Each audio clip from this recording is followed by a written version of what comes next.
Hi, good morning. My name is Father Rayappa. Today I'm going to talk about vertebrates. I already gave a lecture yesterday on invertebrates. Invertebrates evolved some 600 million years ago. Vertebrates probably I would rate 400 million.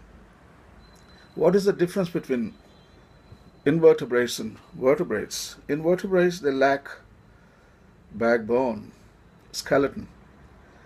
But vertebrates, they have backbone and skeleton, and on which all the body parts are fixed like an axis.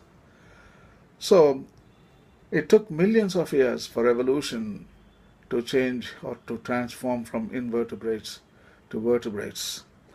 Most of them are land animals, vertebrates. Invertebrates, plenty of them in the ocean, in the aquatic environment. Invertebrates are plenty.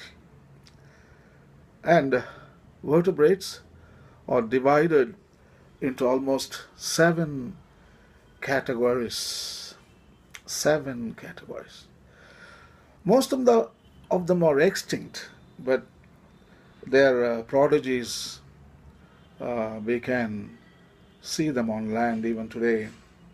And their ancestors disappeared, but the present generation alive, and they flourish on land. The first category is called class Agnatha. Agnatha. Agnatha means fish with jaws, like what is that? Shark. Powerful jaws. Jaws can rip human body into pieces in couple of seconds. And also lampreys, and class Agnatha has got plenty of specimens in the oceans. And the second class is called class Placodermi. Placodermi. They are flat and armored creatures. They existed probably during the time Permian, Triassic, Jurassic. These placoderms, they had shell, an armored shell. So in that way, they protected themselves. Placoderms can eat others, but nobody can eat them because their armored shell, spokes and spines and thorns, nobody can eat them. So I think most of the placoderm species today, they are extinct. They disappeared from the planet Earth, and we don't find them anymore. The third classification is Osteichthyes, to which the number of fishes belong. For example, salmon, perch, trout. All these specimens belong to the classification of Osteichthyes, and there are plenty of them. And in the aquatic environment, we can find them all the time. And the fourth classification is Amphibia. Amphibians, we call it. In this classification, we find frogs, newts, salamander, giant salamanders, plenty of them, and they are on land, most of them, and we can find them everyday. Frogs croaking.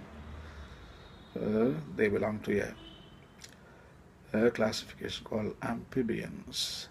Newts, yes, and salamanders we have plenty, and every day we can see them and we hear them, and they are very important, especially frogs, very important in the environment. Today, scientists warn that amphibians are in a bad condition.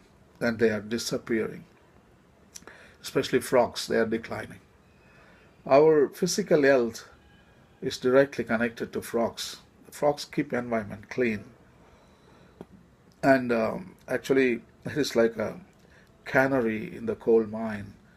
In those days, they took a bird called canary to the deep in the mines, and when there was poisonous gas leaking, the bird screams and it dies. By the time the people know the poisonous gas is escaping from the mine, and they come fast out and they escape. So it's known as a canary in the coal mine. But today, frog is the canary in coal mine on planet surface of the earth, and they warn humans, hey, we are declining, next is you. So that is why we call frog canary in the coal mine. And then the fifth classification is Reptilia Reptiles. We know alligators, crocodiles, turtles, all those stuff, even snakes, all the snakes, reptilian. So they are mostly, that they look ferocious, and always we are afraid of them, and they can strike and kill with violence. Even Komodo dragons from Java, Indonesia, belong to that classification called Reptilia. So reptilians, they evolved some 250 million years back during the dinosaur times, and from that there was deviation.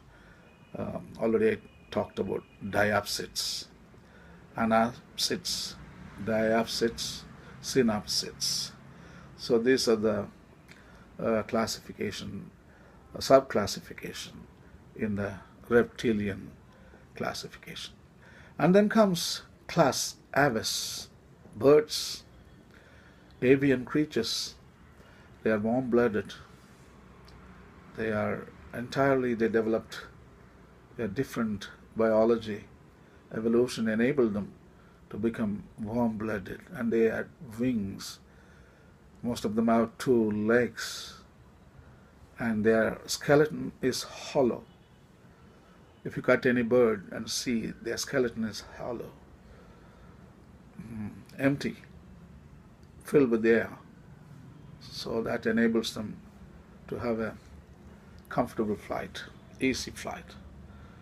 Maybe in our bones, if you remove the bone marrow, probably you inject with air, probably we can also fly because our body becomes light. So class Aves, they developed, I would say, during the dinosaurs' time. They were giant birds, like cows. They were flying. Planet Earth has seen them all. Such a beautiful biodiversity. Most of the biodiversity gone extinct, but still we have many. Scientists believe almost 30 million species is existing on planet Earth, most of them under the ocean. But we have known them like 1 million animals. Yes, they're classified, and we know them for sure. And the last classification in vertebrates, known as class Mammalia, that is us. There are 5,000 species of mammals all over the world. So all the species, those who live on land, some of the mammals live even in water. The whales, the orca whales, sperm whales, humpback whales, all of them known as mammals. They give birth to their young, and they feed them, they nurse them through mammillary glands. Most of the fish, they are monotremes. They lay eggs. The mammals that lay eggs are known as monotremes. And in Australia, one example is platypus. It lives in water and it lays eggs and it nurses the young. They're just the opposite. They lay egg and then they nurse like mammals through mammillary glands. And marsupials. Mammals also include marsupials. Who are the marsupials?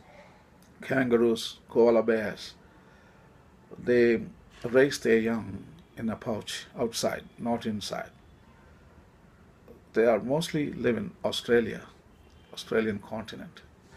The last classification of mammalia are placentals. So we develop in a placenta 9 months and we come out.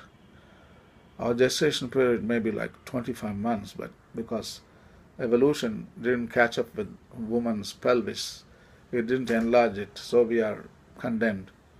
If you don't come out in 9 months, probably you will stuck inside forever.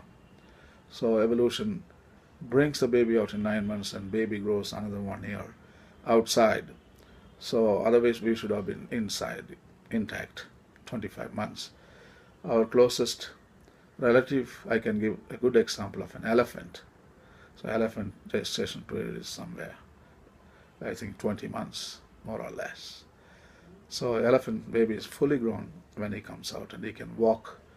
But human species, they can never walk when they are born, and they can never see, they can not hear, the brain is not developed, and slowly outside human baby grows into maturity. So vertebrates, as I told you, there are plenty on land mostly and also in oceans, and they are one of the marvelous creatures ever to appear on planet Earth. So we are vertebrates, human beings are vertebrates.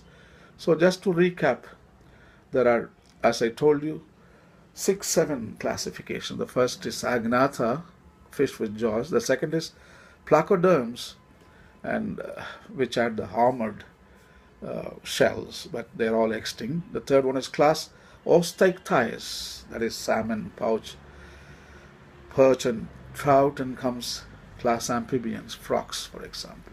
Then comes class Reptilia, alligators, turtles and snakes, and then comes class Aves, the birds, and those have 2 legs.